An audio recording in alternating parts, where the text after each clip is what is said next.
सत्संग क्यों जरूरी है? दुनिया में जाके इंसान दुनियावी शिक्षा ले लेता है और बहुत सारी चीजें ऐसी हैं बिना किसी से सीखे अपने आप इंसान सीखता चला जाता है। जिस तरह बोलना सीखता है अपने माँ बाप से, बहन भाई से, चलना सीखता है वो भी इन्हीं से, खाना पीना पहनना माँ बाप पहले गुरु होते हैं जिनसे इंसान ये सारी चीजें सीखता चला जाता है। लेकिन बहुत सारी चीजें ऐसी हैं जो अपने आप सीखता है। खेलना है, गुस्सा करना है, अंदर लोभ लालच की भावना का पैदा होना है, विषय विकारों का पैदा होना है, ईर्ष्या नफरत का पैदा होना है, दुई द्वेष पैदा होती है। इनके लिए कोई स्कूल नहीं खुले हुए, ये अपने आप इंसान के अंदर होती चली जाती हैं। अहंकार, ईगो पैदा हो जाती है। कौन से स्कूल हैं जिनमें ये सिखाया जाता है? कहीं भी तो नहीं। तो ये चीजें इंसान के अंदर अपने आप इंसान सीखता है। क्यों? क्योंकि कलयुग का समय है और ये सब साजो सामान कलयुग का है। सीखता नहीं तो राम का नाम, वो अपने आप नहीं सीखता। कोई कोई होता है गॉड गिफ्टेड, ईश्वर की तरफ से, जो इसीलिए आता है, वो जरूर सीखता है। अदरवाइज बहुत मुश्किल है इंसान राम का नाम गाने लगे। और कोई गाने भी लग जाए, जब तक गुरु पीर फकीर नहीं मिलता, रूहानियत में, सूफियत में तरक्की नहीं होती। हर कार्य के लिए गुरु की जरूरत। जैसा आपको अभी बोला, हम लोग बोलना सीखे हैं, पहनना सीखे हैं, खाना पीना बैठना चलना, इसके लिए माँ बाप बहन भाई हमारे गुरु रहे। फिर आप लोग डिग्री डिप्लोमे हासिल किए हैं, उनके लिए भी टीचर मास्टर लेक्चरर पता नहीं कितने गुरु आपके रहे। सोचने वाली बात, दुनियावी शिक्षा जिसमें बुक्स वगैरह होती हैं, उनकी कुंजी तक होती है, कौन सा क्वेश्चन कैसे हल किया जा सकता है, सब कुछ होता है। पर क्या आपने कभी देखा है ऐसा कोई स्कूल हो, कॉलेज हो, जिसमें कोई टीचर ही ना हो? बच्चे जाते हैं, बुक्स लेते हैं, पढ़ के वापस आ जाते हैं। है कोई ऐसा? नहीं है। क्यों? बुक्स हैं, उनके जवाब हैं, क्वेश्चन आंसर हैं, सब कुछ है। तो फिर टीचर क्यों? क्योंकि बिना टीचर के अनुशासन, बिना टीचर के समय के अनुसार पढ़ना और बिना टीचर के उस पढ़ाई को समझना संभव नहीं है। तो सोचने वाली बात, ये दुनियावी शिक्षा के लिए टीचर मास्टर लेक्चरर चाहिए, तो रूहानियत की पढ़ाई, अपनी जिंदगी की पढ़ाई, कैसे आप सुख ले सकते हो, कैसे गम दुख दर्द चिंता मिटा सकते हो, कैसे परमानंद मिलेगा, कैसे आप तरक्कियां हासिल कर सकते हो, जिंदगी में सक्सेस हासिल कैसे की जा सकती है, तो क्या ये बिना उस्ताद बिना टीचर के संभव है? जी नहीं। इसके लिए भी टीचर चाहिए। और फिर यही नहीं, एक रास्ता मरने के बाद आत्मा यहां से जाती है, उस रास्ते का तो पता ही नहीं है, कहीं नक्शा नहीं है, कोई बुक नहीं है, कैसे जाएंगे वहां से? कौन होगा हमारे साथ? लाखों करोड़ों किलोमीटर का सफर है आत्मा को तय करना, कितने अंधकार, क्या क्या आने वाला रास्ते में पता नहीं। तो क्या वहां के लिए गाइड नहीं चाहिए? क्या वहां के लिए गुरु टीचर मास्टर नहीं चाहिए? चाहिए, पर सच्चा। क्योंकि आज के टीचर मास्टर लेक्चरर रूहानियत वालों की बात करते हैं। आपका हाथ देखेंगे, माथा देखेंगे, पैर देखेंगे और बोलेंगे इतने रुपए निकाल, तेरा ग्रह चक्कर ठीक कर देते। जिसका खुद का ग्रह चक्र सही नहीं, वो आपका क्या कर देगा? जो आपसे पैसे मांगता है तो सीधा सा मतलब है कि उसका खुद का ग्रह चक्र ठीक नहीं है। अगर उसका खुद का ग्रह चक्र ठीक होता तो वो आपसे पैसा मांगता ही ना। तो इसलिए हमेशा इस बात का ध्यान दो कि गुरु जो होता है वो कभी किसी से कोई पैसा नहीं लेता। वो हमेशा इंसान को इंसानियत से जोड़ता है, इंसान को भगवान परमात्मा से जोड़ता है, और इंसान के गम दुख दर्द चिंताएं कैसे मिटेंगी ये तरीका बताता है, और बदले में कुछ नहीं लेता। क्योंकि गुरु का काम गाइड करना होता है। गुरु शब्द का मीनिंग्स मतलब अगर आपको पता चल जाए तो आप समझ जाएंगे। गु का मतलब होता है अंधकार और रू का मतलब होता है प्रकाश। अज्ञानता रूपी अंधकार में जो ज्ञान का दीपक जला दे वो सच्चा गुरु होता है।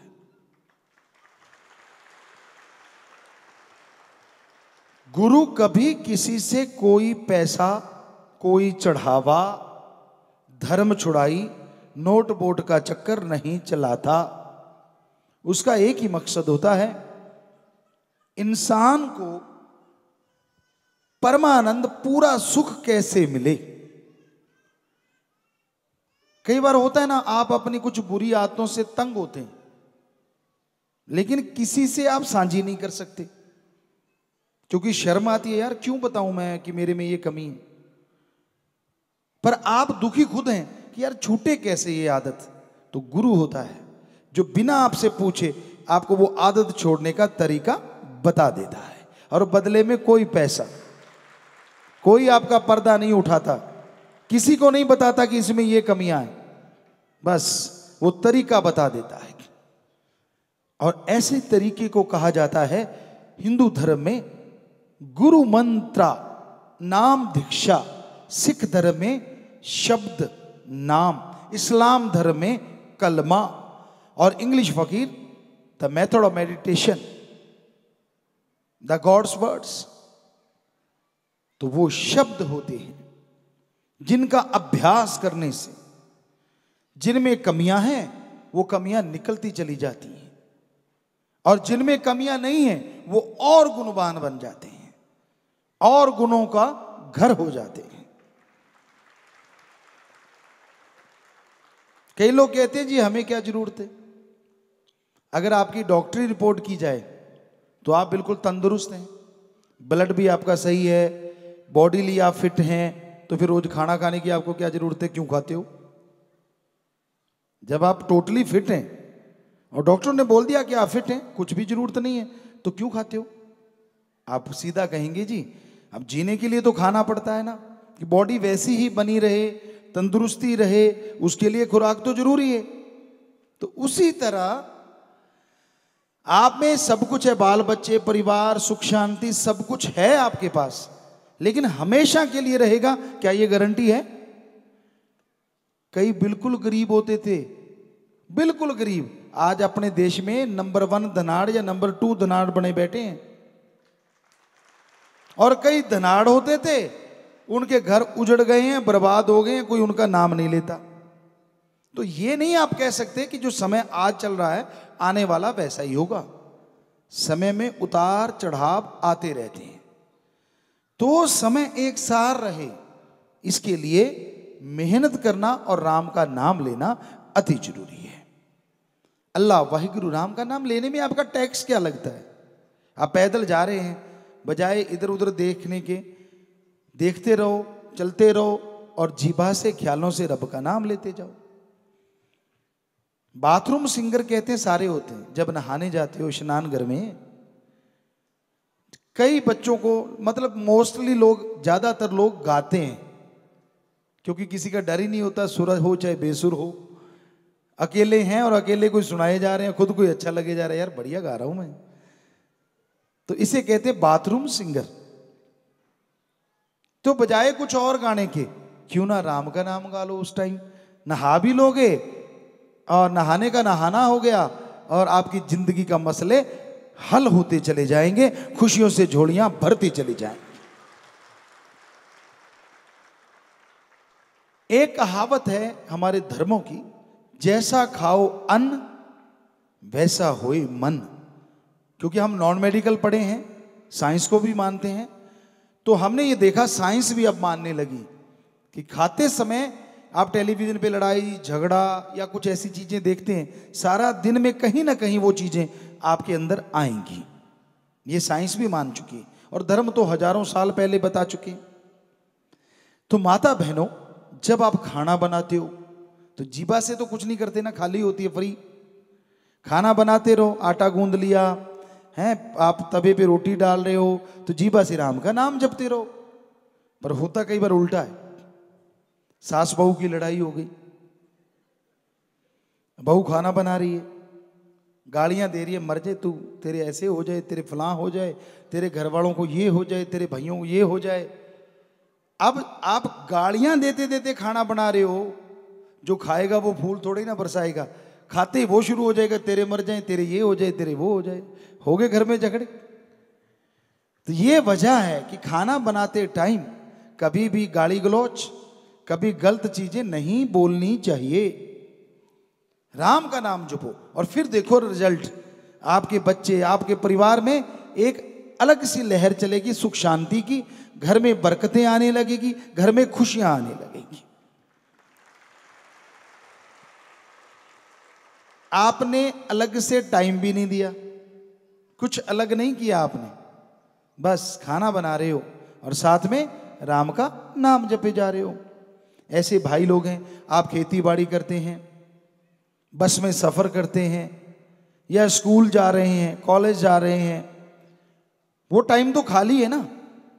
उस टाइम में आप जीभा से तो क्लच ब्रेक दबाते नहीं गाड़ी का, ये तो फ्री होती। तो इससे मालिक का नाम लेते जाओ, आप जहां जाना चाहते हैं वहां भी पहुंच जाएंगे और प्रभु की भक्ति हो रही है तो कोई काम धंधा नहीं छोड़ना पड़ा। बल्कि हमने बच्चों को बताया कि जब आप खेलते हो, क्योंकि हम खुद 30 नेशनल गेम खेले हैं, आज भी खेलते हैं, तो हमने बच्चों को बताया है कि जब आप गेम खेलते हो तब थॉट्स तो खाली होते हैं, जीभा खाली होती है, तो ईश्वर का नाम लेते रहा करो। उससे क्या होगा, एकाग्रता आएगी।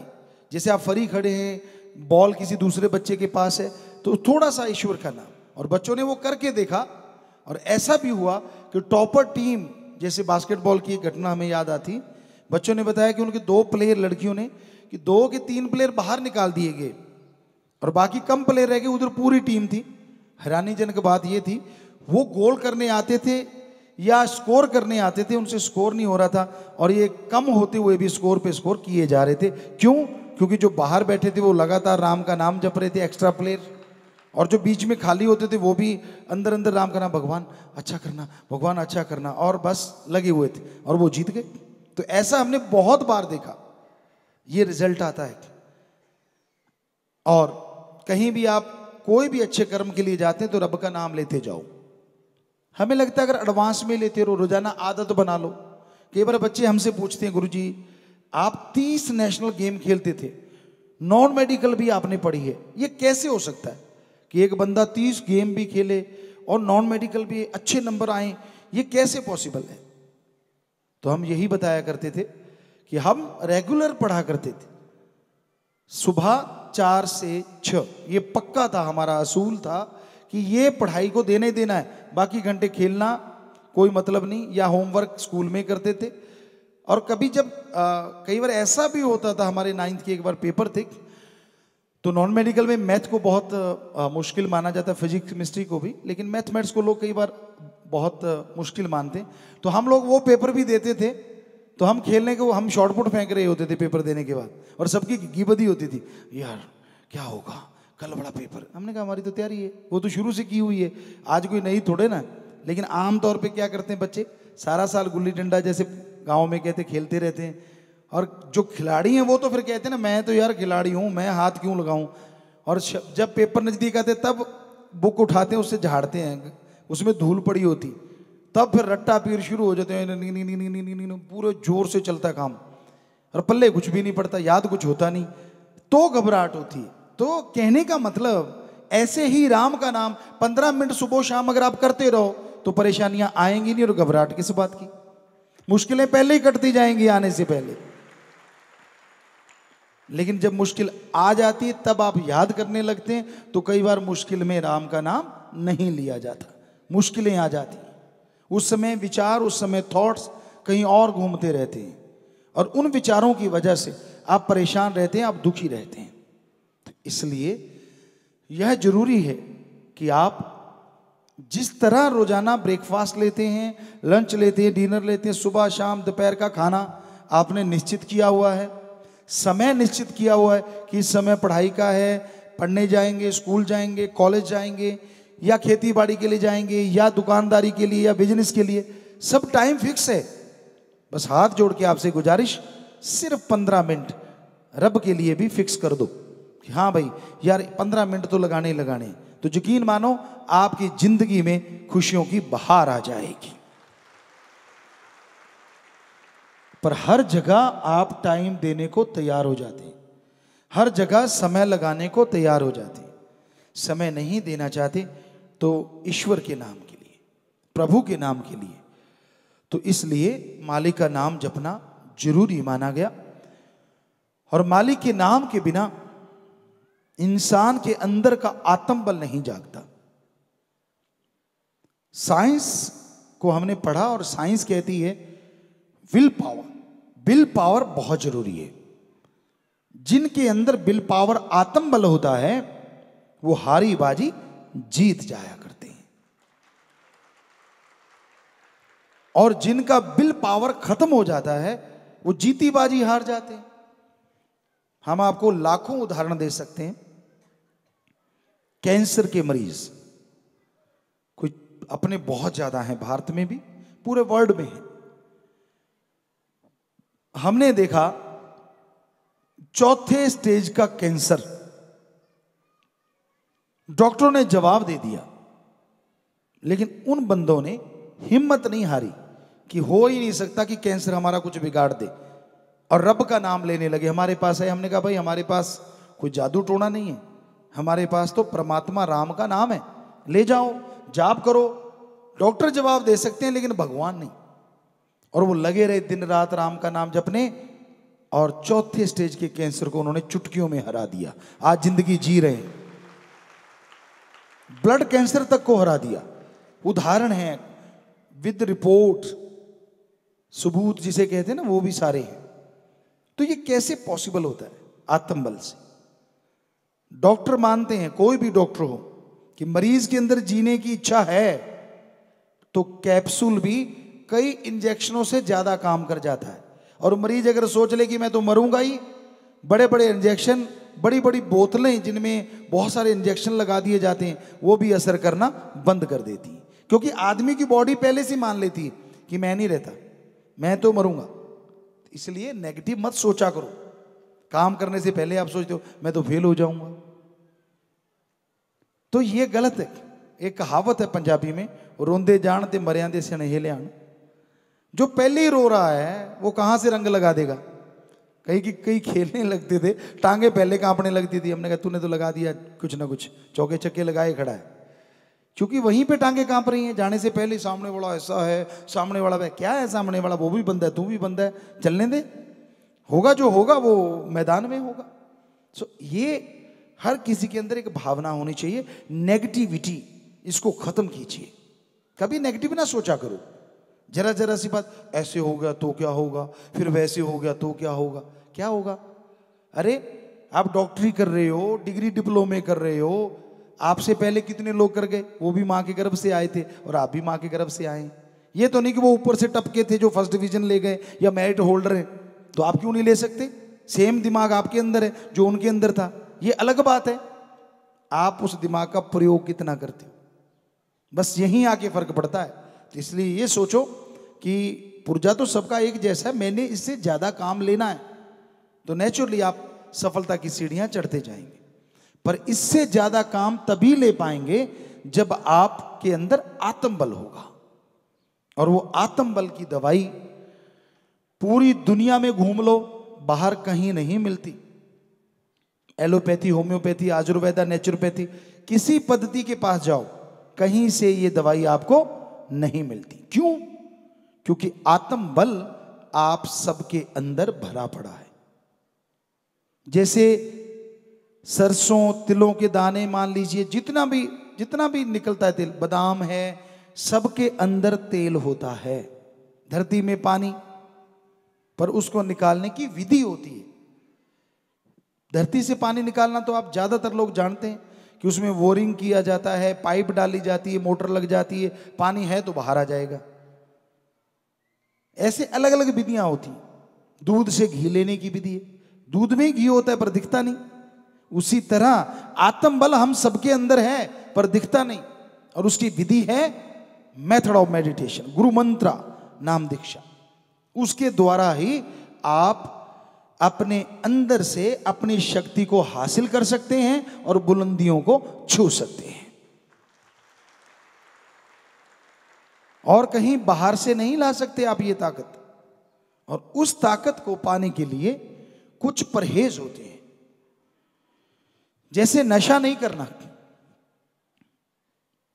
आप किसी भी तरह का नशा ना करें, क्योंकि शराब, जितने भी नशे हैं, ये बर्बादी का घर है। आप अगर हिंदू हैं तो शिव पुराण, विष्णु पुराण पवित्र ग्रंथ हैं, उनमें साफ लिखा है, समुंदर मंथन हुआ, नशे जितने निकले सारे नशे राक्षस पी गए।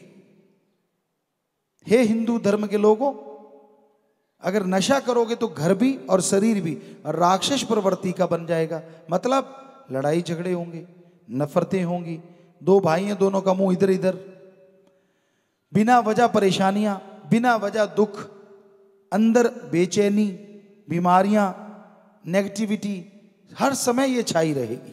लड़ाई झगड़े पे उतारू रहोगे। इसलिए हिंदू धर्म में लिखा नशा ना करो।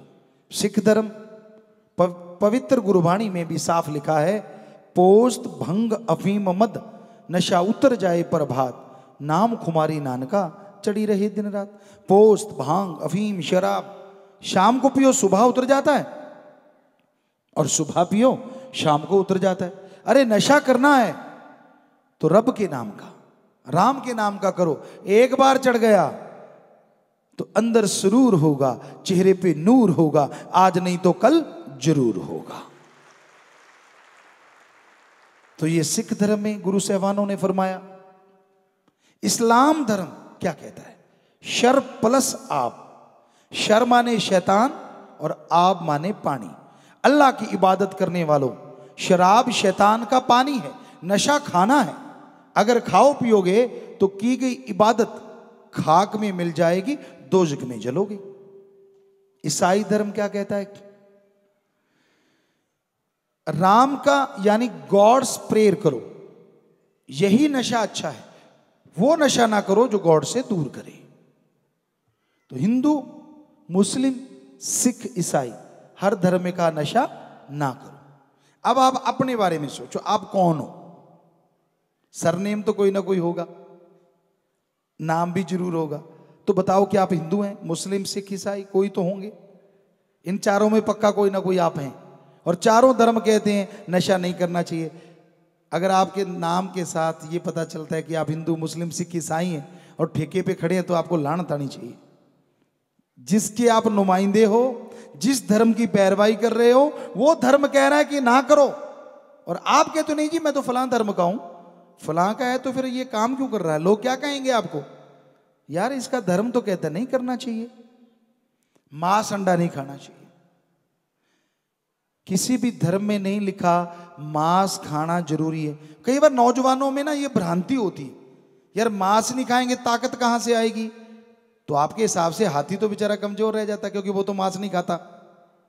आपको पता है साउथ अफ्रीका साइड में हाथी के ऊपर 15-15 शेर चढ़ जाते हैं और सबको लेके समुद्र में घुस जाता है। शेर भागते दुम दबा के, इतनी ताकत होती है।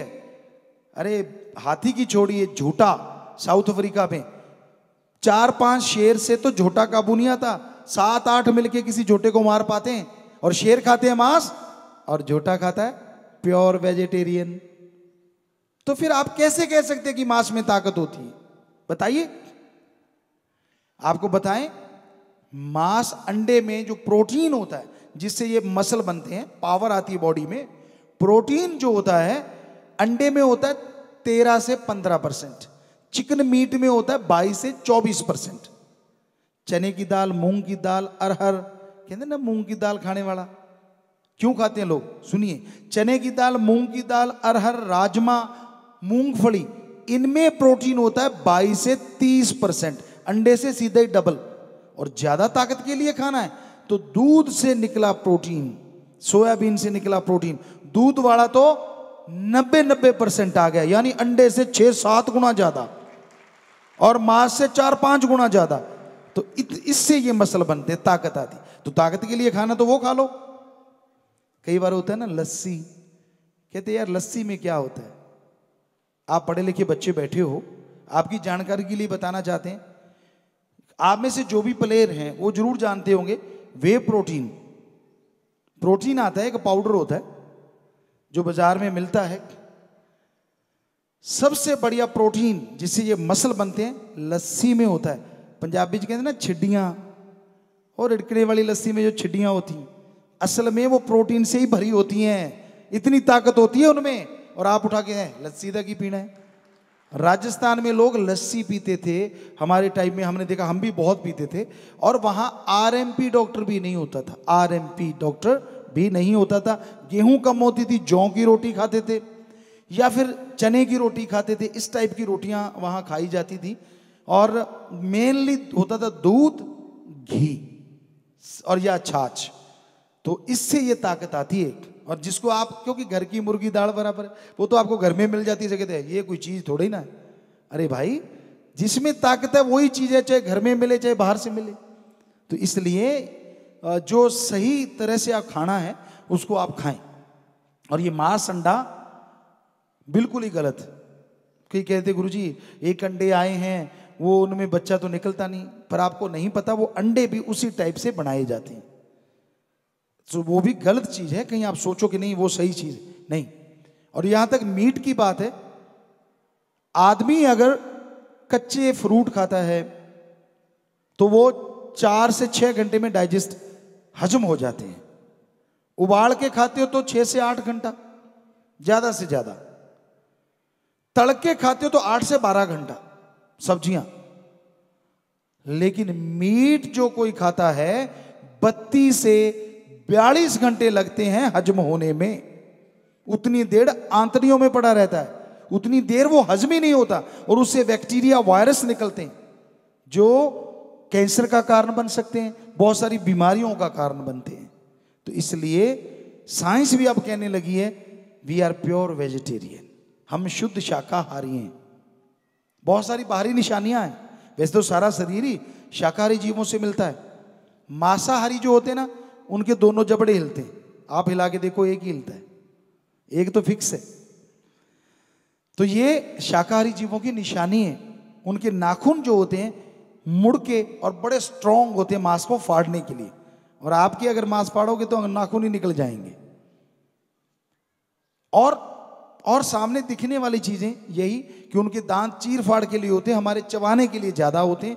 थोड़ा सा चीर फाड़ के लिए अगर हैं तो सामने वाले दांत, ताकि कई चीजें ऐसी होती हैं जिनको जरूरत है इन दांतों की, ईश्वर ने इसलिए बनाया, ना कि मांस के लिए। तो बहुत सारी निशानियां दिखने में जो आती हैं और जो रियल में सर्च किया जा चुका है, रिसर्च हो चुका है, वो कि इंसान शुद्ध शाकाहारी है, मांसाहारी नहीं है। तो इसलिए मांस अंडा नहीं खाना चाहिए। और तीसरी बात जो हम कहते हैं वो है कैरेक्टर के अच्छे बनो। रिश्ते नाते हमारे धर्मों में संतों ने बनाए, हमारे गुरु पीर पैगंबरों ने बनाए। अगर रिश्ते नाते ना होते तो लड़ लड़ के आज इंसान पता नहीं कितनी बार खत्म हो चुका होता, क्योंकि भेदभाव सके भाई में भी है।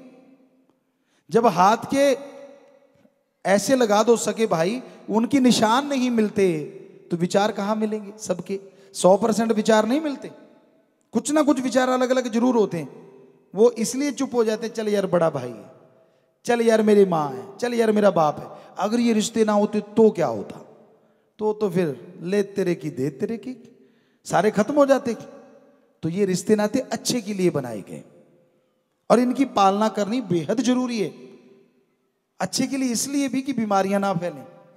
जैसे हिंदू धर्म में कहा है कि पर नारी पैनी छुरी, अरे मत को इलायो अंग, रावण के 10 शीश गए पर नारी के संग। रावण चारों वेदों का टीकाकार पंडित था। पवित्र वेद जो हैं इनको संगीत में बनाने वाला रावण था, इनका अर्थ करने वाला रावण था, बड़े गूढ़ शब्दों में था। और यही नहीं, एटम परमाणु उसके कंधे पे टंगा रहता था। आज वाले बनाते हैं तो धरती में छुपा के रखते हैं, कहीं अब खुद के देश में फट गया तो देश खत्म हो जाएगा, और वो कंधे के लेके घूमता रहता था आराम से। कितनी साइंस ज्यादा थी। जब चाहता था बरसात करवा लेता था रावण। सफल क्लोन ज्ञाता था, खुद के 3 या 5 ही बच्चे थे, उनसे सेल लेके उसने 1 लाख बेटे पैदा किए थे। सफल इसलिए क्योंकि उन 1 लाख के आगे 1.25 लाख बच्चे थे। तो सफल क्लोन ज्ञाता, सफल राजनीतिज्ञ था। लेकिन एक ही बुरा काम किया उसने जिंदगी में, पराई औरत सीता जी को उठाया। तो 1 लख पूत 1.25 लख नाती, तेरा वन घर दिया ना बाती। कोई दिया बत्ती करने वाला घर का नहीं बचा, सब खत्म हो गए। तो इसलिए हिंदू धर्म में लिखा है पति पत्नी का रिश्ता 100% ठीक है, इसके अलावा किसी से गलत रिश्ता ना बनाए, वरना बर्बादी का घर हो जाता है। ये बात सिख धर्म में लिखी है। रिश्ते नाते इंसानों में होते हैं, पशुओं में नहीं के बराबर। जब आदमी पशु बनेगा, इधर नरक आगे नरक। एड्स काला पीलिया आया ही पशुओं से है। तो गुरु साहबानों ने जो भी कहा कि यहां नरक, बच्चे नरक भोगते हमने देखे, और आगे नरक। इस्लाम धर्म में लिखा है जायज रिश्ता अख्तियार करो, नाजायज रिश्ता दोज़ख की आग में जलाता रहता है। ईसाई धर्म कहता है जो रिश्तों के प्रति वफादार नहीं, गॉड उनका वफादार नहीं होता। तो कई बार बच्चे कहते हैं ब्रह्मचर्य ये क्या है? हम आपको बताना चाहते हैं ब्रह्मचर्य में बड़ी पावर होती है, बहुत शक्ति होती है। जो ब्रह्मचर्य का पालन करते हैं 100 में से 99 बीमारी उनको नहीं लगती। ये हमारी गारंटी है, हमने आजमाया, लाखों लोगों ने आजमाया।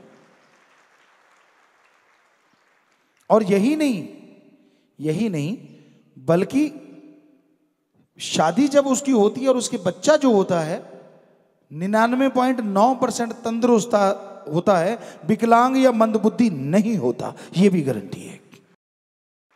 पर यह ब्रह्मचर्य होता क्या है? हमारे 4 भागों में जिंदगी को बांटा गया था। ब्रह्मचर्य था, गृहस्थ आश्रम था, वानप्रस्थ, सन्यास, 4 आश्रम बनाए गए थे धर्मों में। जब तक शादी नहीं होती ब्रह्मचर्य, वीर्य जाना नहीं चाहिए। खान पान में ज्यादा मिर्च मसाला, गर्म चीजें और तली चीजें। अब तली आप स्वाद के लिए खाते हो, छोड़ते तो नहीं, लेकिन कहीं से भी चेक करवा लो, ताकत नाम की इसमें चीज नहीं होती जो स्वस्थ रखे बंदे को और पावरफुल बना दे, वो इनमें नहीं होती। जीभा के स्वाद के लिए आप खाते रहते हो, चलता रहता है काम, कोई बात नहीं, जिंदगी तो चलती रहती है, जीने की तो कुछ ना कुछ मिलता रहता है। लेकिन अगर मानो की शक्ति चाहिए और वो पावर चाहिए तो ये कोई टॉनिक नहीं है, बर्बादी का घर है। तो थोड़ा सा उनसे बचो। फिर भी विचार भटकते हैं तो ये गुरुमंत्र जो आपको अभी बताएंगे, सिर्फ 5 मिनट पानी पियो, 5 मिनट इसका जाप करो, 80 से 90% गलत विचार आपके काबू में झट आ जाएंगे।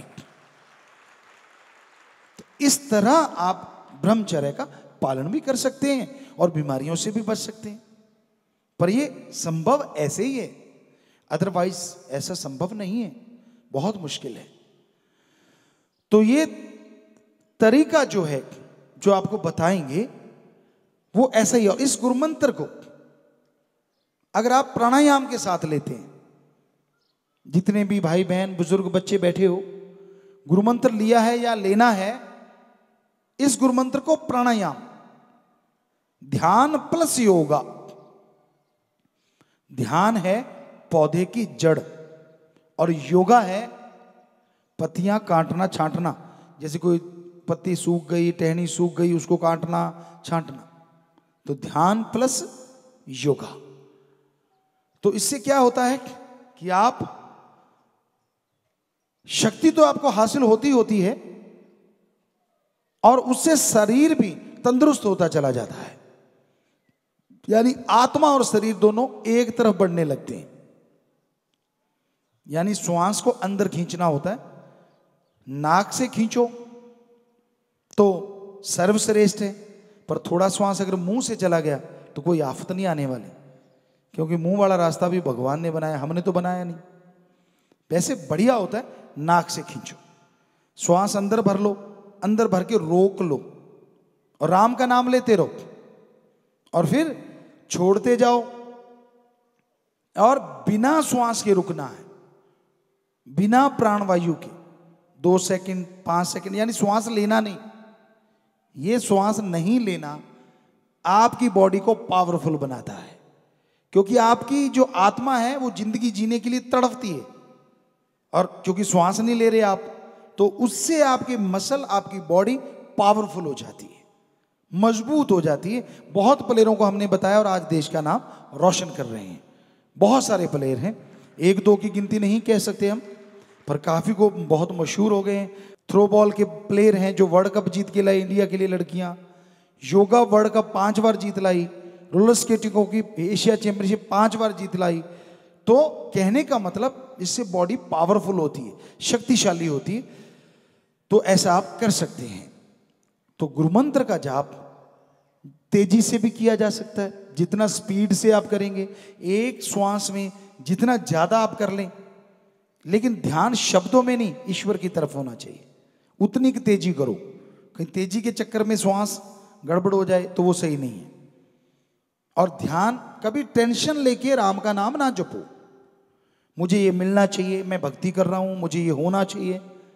फिर भक्ति कम है, होना चाहिए उसमें ध्यान ज्यादा है, कि मुझे ये मिलना चाहिए, वो तस्वीर उसकी घूमती रहती है, भक्ति कम होती।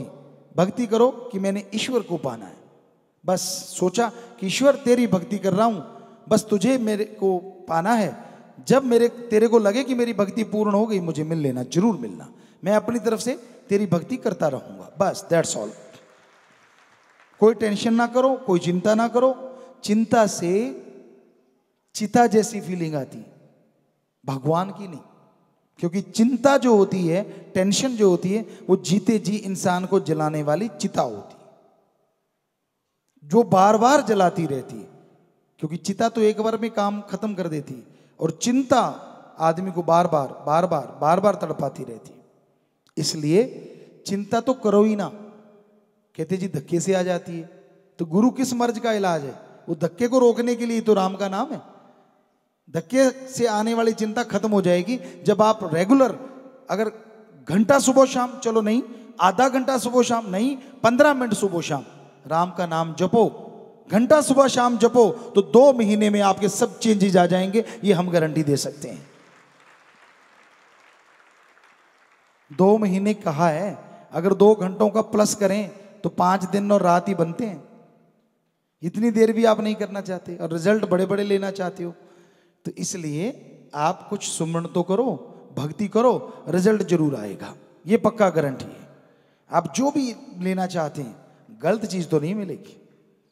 कहीं कहीं कुछ आप सोचने लग जाएं कि भाई कोई गलत चीज मुझे मिल जाए या फला चीज, नहीं, वो तो नहीं। जो आपके लिए सही है और ईश्वर की निगाह में जायज है, वो बिन मांगे मिल जाएगी। आप भक्ति करो, बिन मांगे मोती मिले और मांगे मिले ना भीख। ये है राम का नाम।